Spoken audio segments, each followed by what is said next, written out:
The cattle cars stop. The doors slide open. Steel grinds against steel. For most, the countdown begins. Who designed this seamless conveyor belt of death? The process was stripped of human friction. No questions asked, no explanations given. SS officers stood on the ramp, eyes scanning the crowd. A flick of a finger to the left, a nod to the right. Decisions took seconds. The elderly, children, and pregnant women moved in one direction. They didn't go to barracks, they went straight to the concrete rooms. Less than 60 minutes from arrival to death. The numbers were the only priority. In Auschwitz, the Reich found its peak industrial efficiency. It wasn't a chaotic massacre, it was a state enterprise. It had a dedicated budget, it had a strict hierarchy, it had a goal: maximum liquidation at minimum cost. The smell of burning flesh rose from open trenches. When the ovens couldn't keep up, the pits stayed open. The fire never went out. Smoke covered the Polish sky, gray and heavy. This wasn't the glitch in the system. It was the system's heart. The machine needed an architect. On April 30th, 1940, the SS appointed Captain Rudolf Höss to the position of commandant. The conveyor did not emerge by accident. In December 1941, Adolf Hitler met with Heinrich Himmler behind closed doors. He delivered a verbal order: eliminate the Jews by any means necessary. The shift started earlier. In September 1940, Oswald Pohl arrived at the camp. As head of the SS main economic and administrative office, he didn't see prisoners, he saw a resource. Pohl ordered Höss to expand. The SS was no longer just a guard force. It became a state corporation fueled by Nazi ideology. The goal was raw materials for the new Germany. Hitler needed granite for the massive Reich Chancellery in Berlin. Auschwitz was to provide the labor to extract it. But the invasion of the Soviet Union in June 1941 changed the calculus. Persecution turned into systematic murder. On the Eastern Front, SS units were already shooting men, women, and children in the thousands. This escalation transformed the camp from a site of detention into the most lethal killing center in history. The final solution required a logistical bridge between ideology and execution. Yet, despite the scale of the coming slaughter, Hitler left no signed document linking himself to the command. After receiving the order, the architects under Reinhard Heydrich hit a logistical wall. Mass shootings proved too slow. The initial vision was different. In 1940, the Madagascar Plan proposed shipping 4 million Jews to the African island. It was a fantasy. War at sea and the sheer volume of people made the logistics impossible. By 1941, the perspective shifted to the east. Hitler expected the Soviet Union to collapse in weeks. The plan was simple: push the population into the frozen wasteland and let nature finish the job. But the Red Army held. The deportations stalled. In the killing fields of the East, the SS faced a new crisis. Not a crisis of conscience, but of efficiency. Soldiers stood over pits for hours. The air smelled of burnt powder and iron. Officers reported a persistent ringing in their ears from thousands of shots fired at point-blank range. The system wasn't looking for mercy. It was looking for a way to protect the sanity of the executioners. Himmler saw his men trembling. He saw the psychological toll of looking a child in the eye before pulling the trigger. The final solution needed to be impersonal. It needed to be industrial. The search for a cleaner method led to a bunker in Poland. The SS locked a group of mental patients inside. They packed the walls with heavy explosives. A technician turned the key. The blast was deafening. It didn't vaporize the victims, it shredded them. Limbs hung from the trees outside. Blood coated the concrete ruins. The cleanup was a logistical nightmare. The experiment with explosives failed. The engineering failures left a void. A new technician of death was required to fill it. He looked like a common warehouse clerk. Ordinary, forgettable. The kind of man who disappears in a crowd at a train station. 39-year-old Rudolf Höss did not look like a monster. At the Nuremberg trials, American lawyer Whitney Harris noted his mundane exterior. Prisoners agreed. Höss was calm, controlled, a bureaucrat in a uniform, but his mission was unprecedented. On April 30th, 1940, the SS captain arrived at a remote location in the former southwest of Poland. The locals called it Auschwitz. The Germans renamed it Auschwitz. The environment was bleak. The air was thick and damp. It chilled to the bone. The site was a collection of crumbling, parasite-infested barracks formerly used by the Polish army. A central stable stood in the mud. Höss had his promotion, but his camp did not exist yet.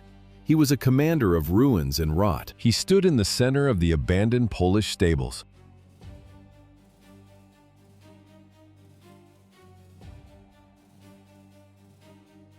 How to make this system work more efficiently?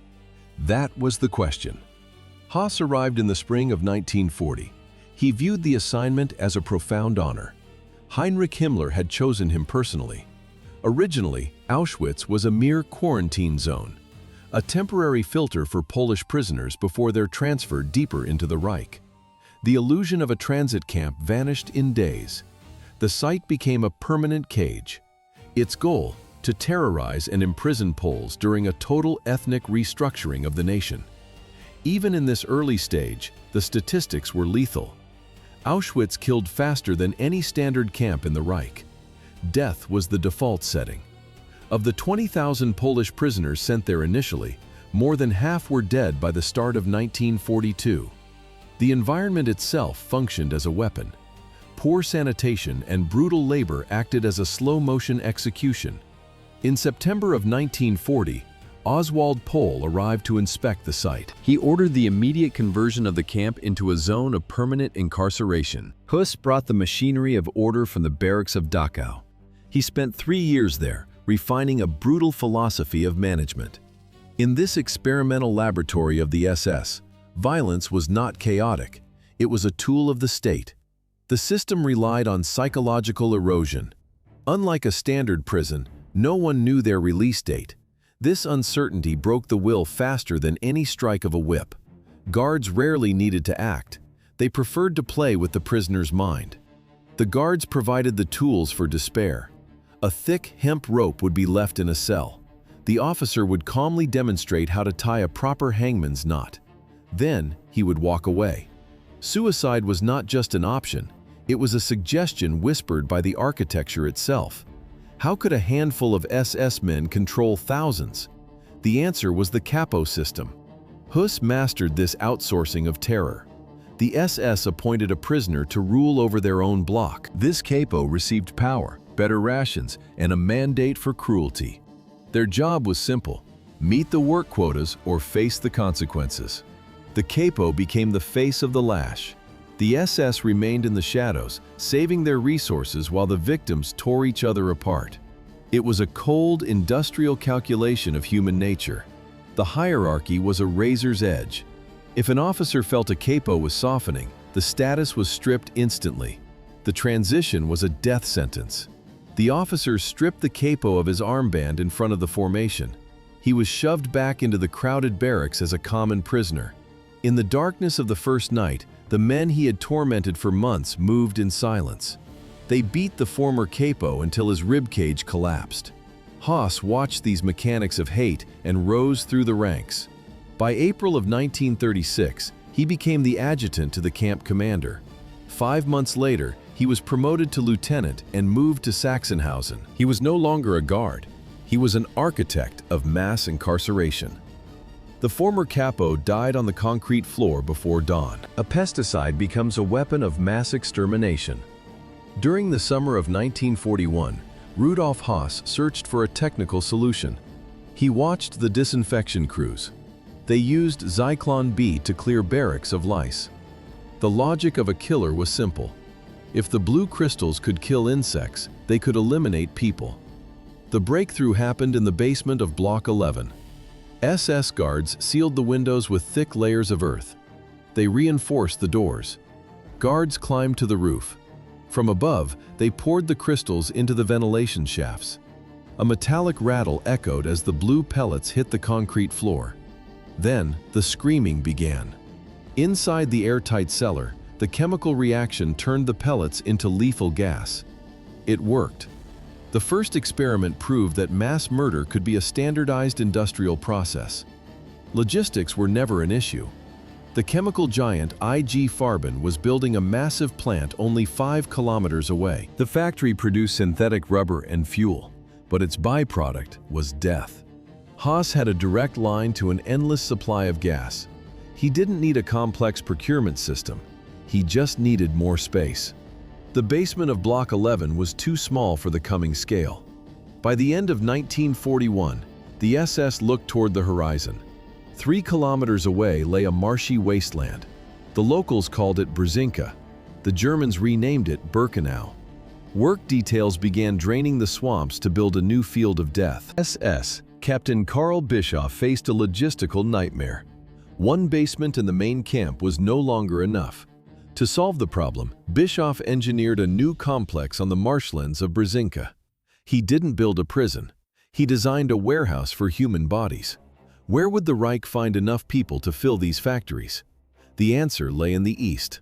Originally, Birkenau was intended for Soviet prisoners of war captured during Operation Barbarossa. But the architecture revealed a darker intent. Bischoff's blueprints ignored survival. A standard barracks in Dachau held 200 people. Bischoff's plan crammed 550 prisoners into the same space. 550 people, packed like firewood. This wasn't an engineering error. It was a calculated death sentence by overcrowding. By the end of 1942, the mutation was complete. The site had expanded into a massive industrial core with 3 distinct zones. Auschwitz I served as the administrative brain. Auschwitz II-Birkenau became the dedicated killing center. Auschwitz III Monowitz provided slave labor for the IG Farben chemical plant. The complex was now divided into 3 main zones. The Nazi machine required more than tracks and locomotives. It required a lie. Thousands of victims across Europe received official deportation notices. They were told of relocation to the east, labor for the Reich, industrial zones. The illusion was total. People had only hours to pack a single suitcase. They were ordered to bring valuables and work clothes. This was a calculated deception. The state even issued official travel tickets. Victims paid their own relocation fees. They funded their own executions. One survivor remembered the date, October the 6th. He did not know his destination. Nobody did. The logistics of the journey turned freight cars into pressure cookers. These wagons were designed for cattle. Now, the SS crammed 80 to 100 people into each one. There were no seats. There was no ventilation. A single sanitary bucket served an entire 100. One Dutch survivor remembered the heat. It was the hottest day of his life. Bodies burned against each other like sardines in a tin. He told his wife to remarry if he never returned. He told her to find a good father for their child. They were terrified. The journey lasted for days, sometimes weeks. Dehydration and suffocation took the weak first. The elderly died standing up. Children expired in the dark. The dead remained pressed against the living. Finally, the screech of metal on metal stopped. The locks turned. The doors of the wagons finally opened.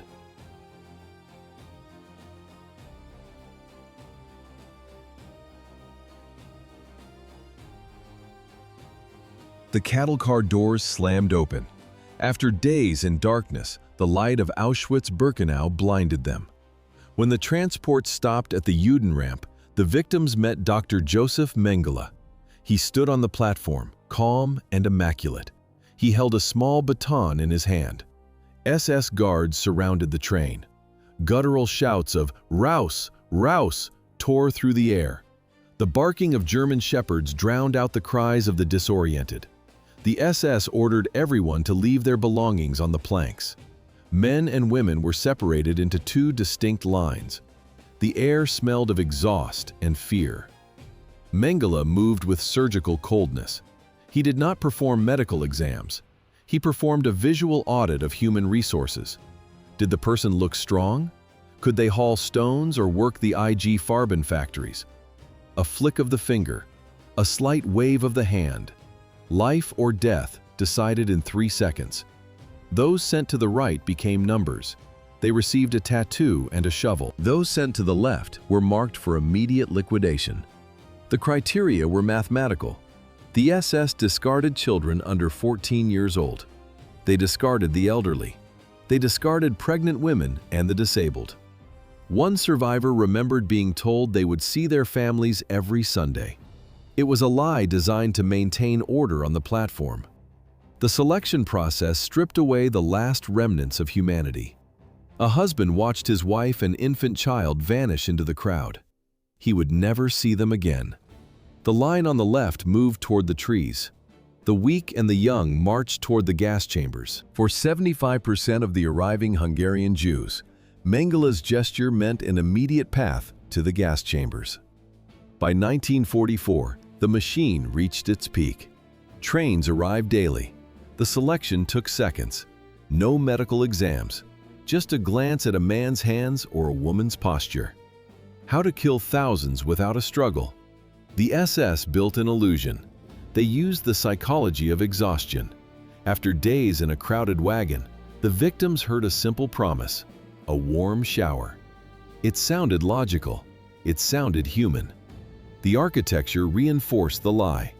The SS planted manicured gardens along the path from the trains to the crematoria.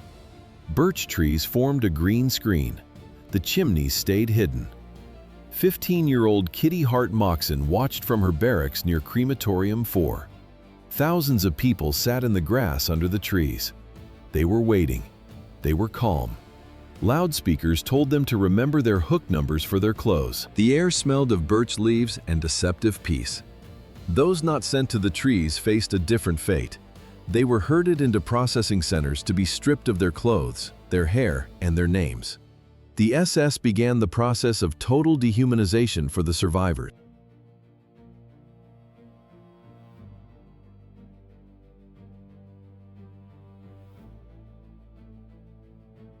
How to destroy thousands of people without triggering a riot until the very last second. The answer was hidden in the architecture of deceit. After the ramp stripped arrivals of their names and belongings, the death machine faced a logistical crisis. The SS needed to kill and erase thousands daily. They needed a method that was fast, silent, and industrial. The search for the perfect killing tool began in a place already soaked in blood: Block 11. Originally a Gestapo prison for interrogations and torture, its basement became the regime's first laboratory for mass murder. In September 1941, the SS conducted a secret experiment. The targets: 600 Soviet prisoners of war and 250 sick Poles. They were herded into the basement of Block 11. The doors were sealed. For the first time, Zyklon B crystals were used to kill humans.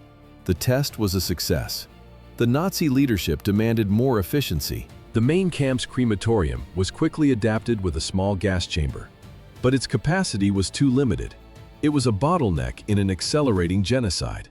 By March 1942, the focus shifted to the Birkenau expansion. The SS chose 2 abandoned brick farmhouses on the outskirts. They were isolated, surrounded by trees. To the prisoners, they were the Little Red House and the Little White House. To the SS, they were Bunker 1 and Bunker 2. The windows were bricked up. The rooms were sealed airtight. These idyllic cottages, still looking like homes from the outside, were the first dedicated killing factories. Each door featured a sign intended to maintain the illusion of safety until the very end. The plates on the bunker doors read disinfection. The farm bunkers were too slow for the ambitions of the Third Reich. The system demanded industrial speed. But soon, the machinery of death began to collapse under its own weight. 12,000 people, every single day. In the summer of 1944, during the Hungarian deportations, the killing reached this peak. The factory of death was overflowing. The ovens of the 4 new Birkenau crematoria could not keep up. Brick and steel cracked under the heat. The Sonderkommando moved in first. Jewish prisoners forced into the heart of the machine. They wore gas masks to enter the chambers. They shan't have a choice. They shaved the hair from female corpses. They smashed jaws to extract gold teeth. Then, they hauled the bodies to the fires. To save fuel, they crammed multiple corpses into a single oven. it was not enough. The smell of burning flesh became a permanent fog over the camp. It was thick, heavy, and inescapable. The SS ordered a primitive solution. When the chimneys failed, they dug massive pits behind Crematorium 5. They threw bodies into the open trenches and set them ablaze. An Allied aerial reconnaissance photograph from August 25, 1944, captured the evidence. A massive column of black smoke rising from the pits. The industrial process had reverted to a barbaric bonfire. The system had a theoretical capacity of 4,400 bodies. In July 1942, the crisis of scale required a solution from the top. Heinrich Himmler arrived at Auschwitz on the 17th. For 2 days, the Reichsfuhrer SS observed the mechanics of the slaughter. He watched the selection of Dutch Jews. He stood by as they were driven into the gas chamber of Bunker 2. Himmler was impressed. The efficiency of the bunker proved the concept, but the capacity was too low for the Reich's ambitions. The order followed immediately. Birkenau would become a factory. Between March and June 1943, 4 massive structures rose from the mud. Crematoria 2, 3, 4, and 5. These were not makeshift barns. They were purpose-built killing centers. Crematoria 2 and 3 featured underground undressing rooms and gas chambers. Above them, at ground level, sat the furnace halls. The process relied on a lethal deception. The SS told the victims they needed to wash for hygiene. Inside the chambers, they saw shower heads. They were fake. Once the crowd was packed tight, the heavy doors swung shut. Steel bolts slammed home. The seals were airtight. The sound of metal scraping metal echoed across the roof. An SS member pried open a tin canister. Inside were gray-blue pellets of Zyklon B. This was hydrogen cyanide absorbed into a porous carrier. Before the war, Germany patented it as a pesticide for fumigating citrus groves and granaries. Now, it was repurposed for humans. The executioner climbed a ladder to the roof. He poured the pellets into a specialized ventilation shaft. He closed the hatch. Inside the hot, crowded chamber, the pellets reacted with the air. They released a lethal cloud. The gas rose from the floor. Panic turned into a crushing struggle for breath. Muffled screams lasted 20 minutes. To realize Himmler's orders for body disposal, the regime did not need executioners. It needed degreed engineers. They approached mass murder through the lens of industrial optimization. Architects applied the same principles of workflow and capacity used in modern factories or slaughterhouses. Why did a death camp require advanced blueprints for ventilation systems and cargo lifts? The answer lay in the bottleneck of the killing process. Speed was everything. The victim's movement followed a precise technical drawing. First, the underground changing room. Then the airtight gas chamber. Next, the electric cargo lift. Finally, the incinerators on the top floor. This was a vertical assembly line. Designers built Crematoria 2 and 3 with powerful industrial blowers. The hum of exhaust systems filled the air after every execution. These fans sucked out the poison gas to pump in fresh air immediately. This allowed the next rotation of victims to enter without delay. The company Topf & Sons designed these ovens. Before the war, they manufactured equipment for breweries. Now they calculated the thermal efficiency of human remains. The layout enforced a one-way flow: entrance, murder, processing, disposal.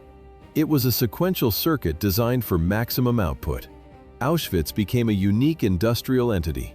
Other death camps like Treblinka, Sobibor, and Belzec relied on a less efficient method. They used carbon monoxide from heavy engine exhaust. The gas chambers were only the end of the line. For those spared the initial selection, the regime prepared a different kind of erasure. The death factory required a living labor force, but first, it had to turn human beings into nameless inventory.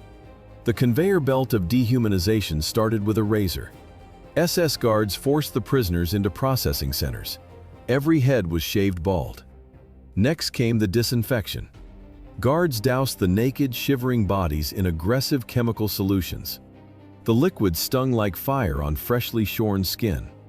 One smell dominated the air: the sharp, sterile stench of caustic lye. Every prisoner became a moving target for categorization. The SS used a color-coded hierarchy. Political prisoners wore a red triangle. Common criminals wore green. Roma wore brown, homosexuals pink, and Jehovah's Witnesses purple. Jews were marked by the yellow Star of David. The mark of the beast was not always a tattoo on the forearm. In the early stages, the method was far more primitive. The executioners used long, thick needles. They didn't pierce the skin, they hammered it. The target was the left side of the chest. One strike, another. The needles drove deep into the muscle. Then, they rubbed ink into the open, bleeding wounds. This was a failsafe. Even if a prisoner collapsed and died in the mud, the number on his chest remained legible for the final tally. Auschwitz stood alone in this industrial cruelty. It was the only camp in the entire Nazi system where prisoners were systematically tattooed. In other camps, a number on a jacket sufficed. Here, the regime wanted the mark to be permanent. The man disappeared. The name vanished. The history was erased. The human being became a combination of 5 digits. A tattoo and a serial number provided no immunity. Even within the barracks, life was a daily gamble. Eddie Hamel was a professional footballer for Ajax Amsterdam. He was an athlete, a public figure, a man built for endurance. In 1942, his fame meant nothing.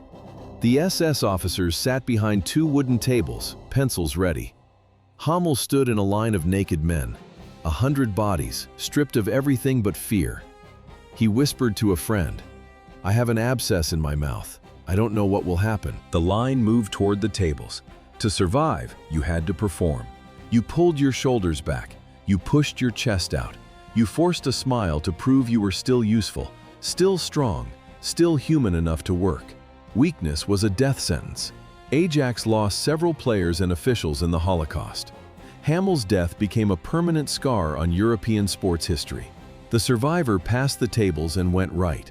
He looked back, expecting the athlete to follow. He saw the SS officer's hand gesture. He was sent to the left column. Those who died during the selections continued to generate profit for the Reichsbank, even after they turned to ash. The camp was not just a factory of death, it was a plant for raw materials. The SS ran a zero-waste economy. They ground human bones into powder. This phosphorus-rich dust was spread across the soil of nearby SS-operated farms. Human remains became fertilizer for German crops. The process was total. Sonderkommando units sheared the hair from female corpses before cremation. Tons of it went to German factories. There, workers transformed human hair into felt, industrial ropes, and thick blankets. These felt blankets were coarse and prickly to the touch. It was the texture of a recycled human life. Gold was the next commodity. Guards used pliers to rip dental crowns from cold jaws. They melted the gold into bars and shipped them directly to Berlin. By January 1945, the accounts of the Reichsbank were filled with the teeth of the dead. As Soviet forces advanced, the SS attempted to liquidate the evidence. They worked around the clock. They burned thousands of documents and rigged the death machines with explosives. Between January 20th and January 26th, massive detonations leveled crematoriums 2, 3, 4, and 5. They wanted to leave only dust. They failed. Soviet troops arrived to find piles of unburnt clothes, mountains of hair, and jagged ruins of concrete. Red Army photographers documented the twisted rebar and collapsed ceilings of the gas chambers. Soviet soldiers extensively documented the scorched ruins of the industrial killing centers. The crematoriums recycled bone into fertilizer. Meanwhile, the medical block transformed living prisoners into a testing ground for the German military. This was not random cruelty. It was a state-sponsored order to serve the pragmatic needs of the Third Reich. The Luftwaffe demanded data. German pilots were dying in the freezing waters of the North Sea. The solution lay in the barracks of Auschwitz. Doctors forced prisoners to stand outside in subarctic temperatures for hours. Others were submerged in tanks of ice water. They stayed there until they lost consciousness or their hearts stopped. The goal was simple: find a way to save the Reich's airmen at any cost. Sterilization followed a strict industrial logic. The regime wanted to erase entire populations without the mess of mass executions. Karl Klauberg focused on Jewish and Romani women. He developed a mass production method for infertility. He injected chemical irritants directly into the cervix. There was no anesthesia. The victims experienced extreme inflammation and searing pain. Many died before the process was even finished. Horst Schumann took a different path. He used technology to achieve the same result. Schumann subjected men and women to intense X-ray radiation. He aimed the beams directly at their reproductive organs. The radiation was so high it melted skin. Victims suffered severe burns and internal hemorrhaging. Those who survived the initial radiation were often murdered later. Doctors needed to remove and examine their organs to verify the success of the procedure. The experimentation expanded into every military necessity. SS doctors deliberately infected prisoners with typhus, tuberculosis, and malaria. They watched the diseases rot the body from within to test experimental vaccines. Inexperienced surgeons used the living as anatomical maps to practice their blade skills. The process reached its peak in the sterilization blocks. Guards held the women down, while doctors introduced chemical irritants into their bodies without a single drop of anesthetic. The chemical torture of the sterilization blocks was only the beginning. The system required a more refined mind to oversee the ultimate perversion of medicine. In May 1943, Dr. Joseph Mengele arrived at Auschwitz. What happens when an ambitious geneticist receives absolute power over the human body outside the laws of ethics? He turns a death camp into a private laboratory. Mengele stepped onto the platform as a man of science. His SS uniform was impeccably pressed. He smelled of expensive cologne. Around him, the air was thick with the stench of burning flesh and camp mud. He didn't flinch. To him, the starving masses weren't people. They were a limitless supply of biological material. He arrived exactly as the Birkenau crematoria reached full capacity. The machinery of death was ready. Mengele brought the intellectual justification. He held doctorates in both anthropology and medicine. His obsession was clear: genetics and hereditary biology. He sought the secrets of the master race in the blood of the inferior. The ramp became his sorting table. While other doctors viewed selection as a chore, Mengele saw it as a harvest. He stood there, whistling opera tunes, scanning the terrified crowds for specific traits. His eyes searched for anomalies: dwarves, giants, people with different colored eyes.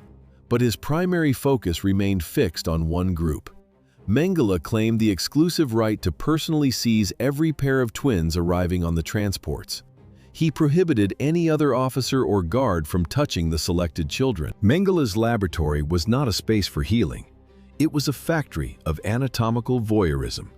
He sought the secret of the Aryan miracle through the systematic mutilation of those he deemed subhuman. Science served as the shroud for pure sadism. What happens when an ambitious geneticist gains absolute power over the human body? The answer lay in the eyes of a child. Mengele obsessed over the blue-eyed Nordic ideal. He grabbed a syringe. He stepped toward a young subject. The needle pierced the conjunctiva, driving deep toward the retina. He injected toxic industrial dyes directly into the eyeball. The child screamed as a searing, white-hot flash of agony blinded them instantly. Mengele watched. He waited. He recorded the lack of change in his ledger. This wasn't rogue madness. It was a state-sponsored project. Mengele regularly shipped severed organs and detailed reports to the Kaiser Wilhelm Institute in Berlin. The elite of German science became silent partners in his atrocities. He hunted for anomalies. If a transport brought dwarfs or people with physical deformities, they were marked. He stripped them. He measured every inch of their bone structure. He subjected them to excruciating tests of endurance. When the data was exhausted, he turned them into specimens. Their skeletons were cleaned and mounted for study. Their bodies became a macabre collection for the Reich. In the gypsy camp at Birkenau, he found a new fascination: Noma. It was a horrific facial gangrene born from starvation. Mengele didn't treat it. He studied the decay. He watched as the flesh of living children dissolved, exposing teeth and jawbones through holes in their cheeks. He photographed the rot until the subjects expired. But twins remained his primary obsession. He attempted to manufacture them where nature failed. He placed two children side by side on a table. He took a needle and thread. Without anesthesia, he sewed their flesh together, attempting to create artificial conjoined twins. The children developed massive infections. They died in agony within days. Mengele viewed death as a technical synchronicity. If one twin died during a procedure, the other became a control subject. He did not wait for nature. He grabbed a long needle filled with phenol. He drove it directly into the second child's living heart to ensure a simultaneous autopsy. The scalpel did not belong to a soldier. It belonged to a graduate. These men did not kill from a distance like the engineers of Toff & Sons. They looked their victims in the eyes. The betrayal began with a broken oath. 7% of all German doctors joined the SS. It was the highest rate of any profession in the Third Reich. Before the war, they were respected surgeons. In Auschwitz, they became the ultimate contradiction, healers who hunted. The angel of death played a long game. Imagine a child in a striped uniform. Josef Mengele approaches. He smiles. He reaches into a pocket and pulls out a piece of candy. The child hears the sharp crinkle of the colorful wrapper. It is a sweet, rare sound. The boy takes it. He trusts the man. Moments later, that same child is on a cold steel table. The crinkle of the wrapper is replaced by the metallic snap of surgical clamps. Mengele straps the small limbs down. No anesthesia, no mercy. The candy was not a gift. It was a sedative for the conscience of the killer. The prisoners called him Uncle Mengele. It was a title born of psychological terror. Unlike the anonymous death of the gas chambers, this was intimate. The doctors knew the names of the children. They knew their faces. They spent weeks or months observing them before the final incision. The world tried to count the cost in 1946. The doctors' trial at Nuremberg lasted until 1947. 23 defendants stood before the tribunal. Most claimed they were serving science. They argued that the material was already condemned. The blood of Uncle Mengele's victims laid the foundation for modern medical laws. But the executioners with scalpels often walked free. In 1946, the doctors' trial began in Nuremberg. 23 defendants stood before the tribunal. Most were high-ranking physicians. They traded the Hippocratic Oath for the swastika. The world expected a total reckoning. It never happened. Justice was selective. While some swung from the gallows, the most notorious monsters vanished. Josef Mengele was gone. He didn't hide in a bunker. He crossed the ocean. 1979, Brazil. An elderly man went for a swim in the Atlantic. He suffered a stroke and drowned in the surf. It was Mengele. He died under a false name, Bertold Wiesel, having lived decades in freedom. He never spent a single day in a cell. He never felt a fraction of the agony he inflicted on the twins of Auschwitz. His peaceful death became a symbol of a broken transition. The post-war world wanted to move on. It traded retribution for stability. Yet the horror forced a change. Out of the depositions and the mountain of evidence, a document emerged. The Nuremberg Code. 10 points. One absolute rule. Voluntary consent is essential. Before Auschwitz, medical ethics were a suggestion. After Auschwitz, they became a shield. Modern medicine was born from the ashes of industrial murder. The Nuremberg Code remains the direct consequence of these crimes. Auschwitz killed over 1 million people with industrial gas. But in the dungeons of Block 11, death was not a conveyor belt. It was manual labor. The facade was unremarkable. Red brick, straight lines. It looked like every other barracks in the main camp. Inside, the architecture changed. This was a prison within a prison. An engineering project designed for psychological terror. Why did a factory of death, burning thousands of bodies a day, need a separate classical jail? To maintain a grip on 100,000 prisoners through pure, liquid fear. The process began with the ceiling beams. Guards tied a prisoner's hands behind his back. Then, they hoisted him up. The weight of the body did the work. The first snap was usually the shoulder joints. Tendons tore. Muscles stretched until they failed. The sound of cracking cartilage filled the room. The pain was absolute. It ended only when the body went numb or the prisoner lost consciousness. In the winter, the torture turned to fire. Guards dragged victims to the heating stoves. They forced faces against the white-hot metal. Skin melted instantly.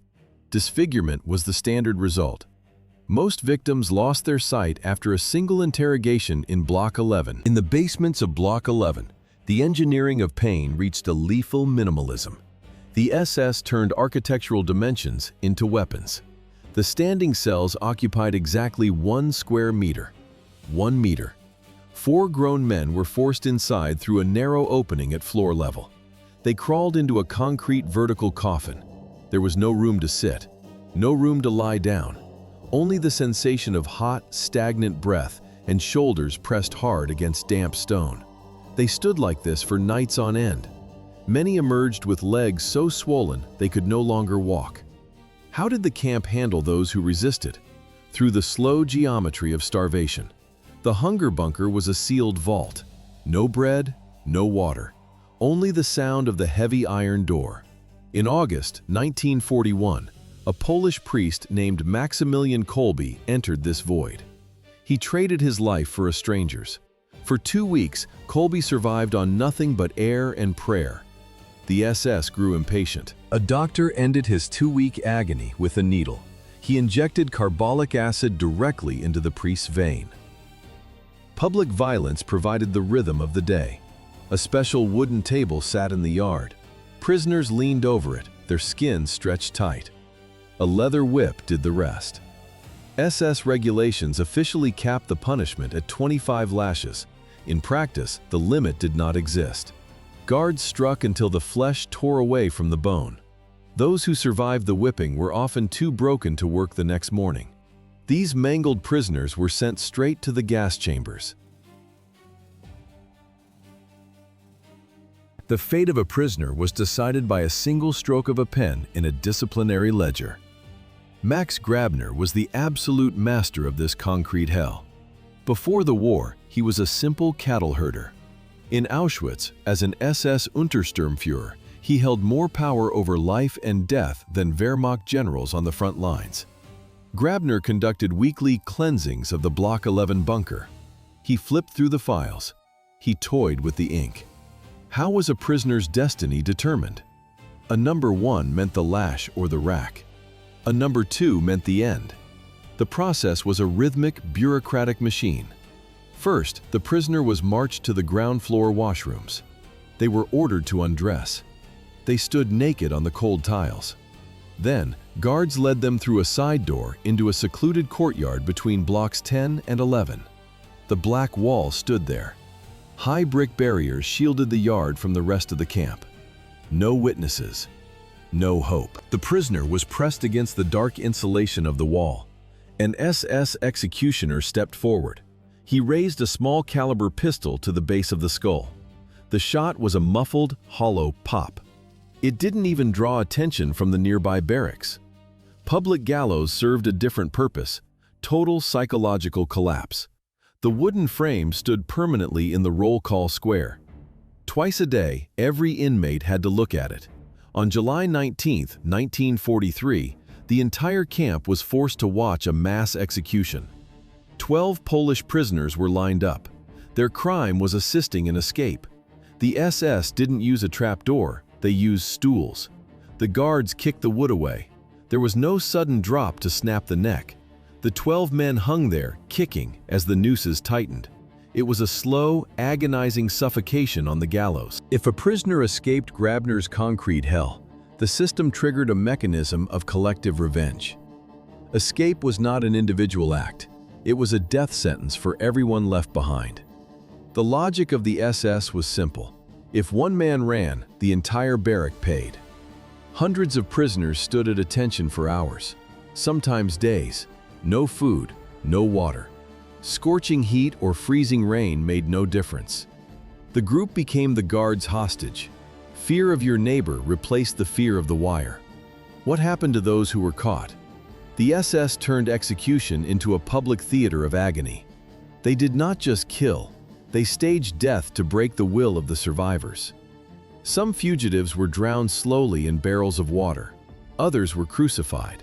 Some were strangled with thin wires, prolonging the suffocation until the lungs collapsed. If the fugitive's family was in the camp, they were murdered too. Reprisal was total. Cruelty was a trained skill. In the Ravensbrück concentration camp, female guards learned the trade before their deployment to Auschwitz. Heinrich Himmler had personally authorized the Prügelstrafe for women. Corporate discipline required blood. Prisoners were forced to bend over a wooden frame, a device they called the horse.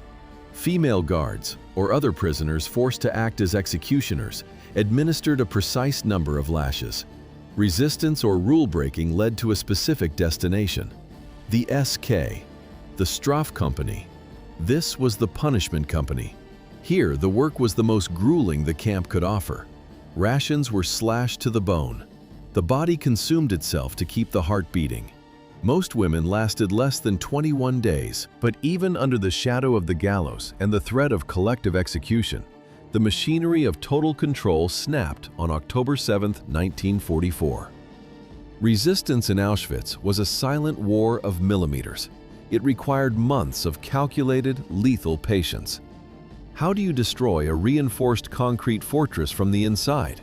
You steal it, gram by gram.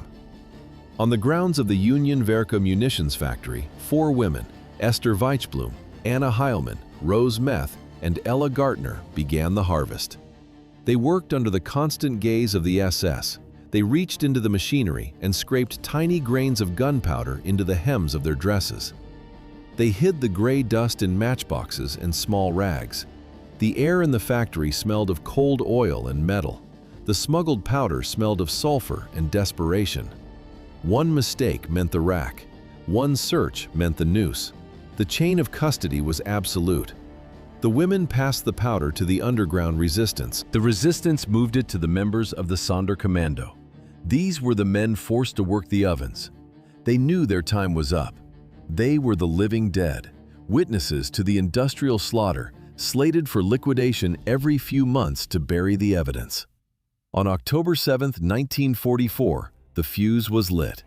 The explosion ripped through the silence of the camp. Crematorium number 4 disintegrated in a roar of bricks and fire. The roof collapsed, the ovens cracked. For the first time, the factory of death was on fire from the inside. Chaos followed. Prisoners attacked the SS guards with hammers, stones, and smuggled grenades. They killed 3 SS men. They cut the barbed wire. The retaliation was immediate and total. Machine guns opened fire from the towers. Hundreds of SS reinforcements flooded the zone. They hunted every man involved. The SS tracked the gunpowder back to the Union work factory. They tortured the 4 women for weeks, but the names of the underground leaders stayed silent. On January 5, 1945, the SS marched the 4 women to the gallows in front of the assembled camp and hanged them. The explosion of the crematorium signaled the end. By January 1945, the tanks of the 1st Ukrainian Front reached the camp perimeter. Red Army scouts entered the gates on January 27th. They were veterans of the Eastern Front, men who had seen everything. But Auschwitz broke them. Inside the filthy barracks, they found living skeletons. The soldiers hesitated to move. They feared a single touch would shatter the fragile bodies. Why did the SS leave 7,000 witnesses alive? They simply ran out of time to kill them. The system collapsed into a frantic, bloody retreat. Panic replaced the cold bureaucracy of death. Weeks before the Soviets arrived, the SS initiated a massive liquidation. They forced 60,000 prisoners out of the barracks and into the snow. 60,000 people were driven into the sub-zero wind. 7,000 of the weakest were abandoned to die in the mud. The Nazis marched the columns toward the German interior. It was a conveyor belt of exhaustion. Anyone who stumbled was shot on the spot. Thousands of bodies lined the frozen roads of winter Poland. While 60,000 prisoners froze on the death marches, The 7,000 left behind became the ultimate physical evidence. Auschwitz transformed from a factory of death into the world's largest crime scene. The SS tried to burn the evidence, but they ran out of time. On January 20th, 1945, the High Command issued a final order: exterminate everyone left. Special units began the slaughter. They murdered 700 prisoners in Birkenau and the subcamps within 48 hours. Then the system collapsed. The Red Army was too close. The guards stopped killing to save their own skins. Soviet cameramen arrived with the first wave of troops. They didn't just see the camp, they documented the mechanics of genocide. Lenses captured overcrowded barracks, mountains of stolen shoes, the jagged ruins of gas chambers blown up by fleeing guards. These frames became the visual backbone for future international tribunals. The rescue operation began in the mud and stench. The Polish Red Cross joined Soviet medics to stabilize the living skeletons. Red Army hospitals took in 4,500 survivors. Many were too fragile to move. Doctors treated them where they lay, fighting typhus and starvation in the shadow of the crematoria. Recovery was slow. The trauma was etched into their bones. By June 1945, the camp hospital still held 300 patients. British intelligence needed the architect of Auschwitz. They found a farmer. On March 11, 1946, near Flensburg, soldiers detained a man named Franz Lang. He wore tattered work clothes. He smelled of the stable. But the farmer was a lie. Under the worn fabric stood Rudolf Höss. The transition was surgical. From a quiet pasture to a cell in Nuremberg. Höss did not scream. He did not deny. He sat down and picked up a pen. The nib scratched against the paper. 1.1 million dead. 2.5 million. The ink flowed as steadily as the gas in his chambers. For Höss, mass murder was a matter of logistics and accounting. He described the final solution with the cold detachment of a warehouse manager. Was he accurate? Not entirely. Höss estimated 3 million victims. Modern consensus places the figure at 1.1 million. But his error wasn't a lie. It was a reflection of the scale. The bureaucracy of death had outgrown even its creator's ability to count. His testimony provided the skeleton for the entire Nuremberg prosecution. He documented the ventilation of the gas chambers and the capacity of the ovens. He turned the unthinkable into a technical manual. The law eventually brought him home. Poland demanded extradition. On April 2, 1947, the Supreme National Tribunal delivered the sentence: death. 2 weeks later, guards led him toward a specialized gallows. It stood in a precise location, between his former villa, where his children had played, and the chimneys of the main crematorium. Höss climbed the steps. He looked out over the camp he had perfected. The trapdoor dropped on April 16, 1947. He died in the shadow of his own ovens. The noose for Höss was the exception, not the rule. Behind him stood a silent army of killers. 63,335 SS personnel served at Auschwitz. Only 700 ever faced a judge. That is roughly 1%. The rest simply walked away. The Krakow trials of 1947 and 1948 attempted to break this silence. The court handed out 23 death sentences. Only 16 were carried out. Justice was a thin sieve. Even the corporate architects of the terror found exits. 9 directors of IG Farben, including Otto Ambros, stood trial for slave labor and the production of Zyklon B. They built the machinery of genocide. Most received light sentences or early releases. Where was the angel of death? Josef Mengele escaped the net entirely. He didn't hide in a bunker. He fled to Argentina. For decades, Mossad and international investigators tracked a ghost. He never saw a courtroom. In 1979, the man who decided who lived and who died at the ramp simply drowned on a Brazilian beach. The search for the guilty turned into a race against the grave. Decades passed. Memories faded, but the ledgers remained. In 2015, the law finally caught up with the accountant of Auschwitz. Oscar Groening didn't pull a trigger. He counted the stolen luggage of the dead. He was 94 years old when the court linked him to the murder of 300,000 Hungarian Jews in 1944. For this complicity, the judge handed down a sentence of 4 years. While prosecutors tracked fleeing Nazis, the survivors became the ultimate guardians of evidence. They converted trauma into a weapon against forgetting. Primo Levi, Elie Wiesel, Viktor Frankl. These men traded their silence for ink.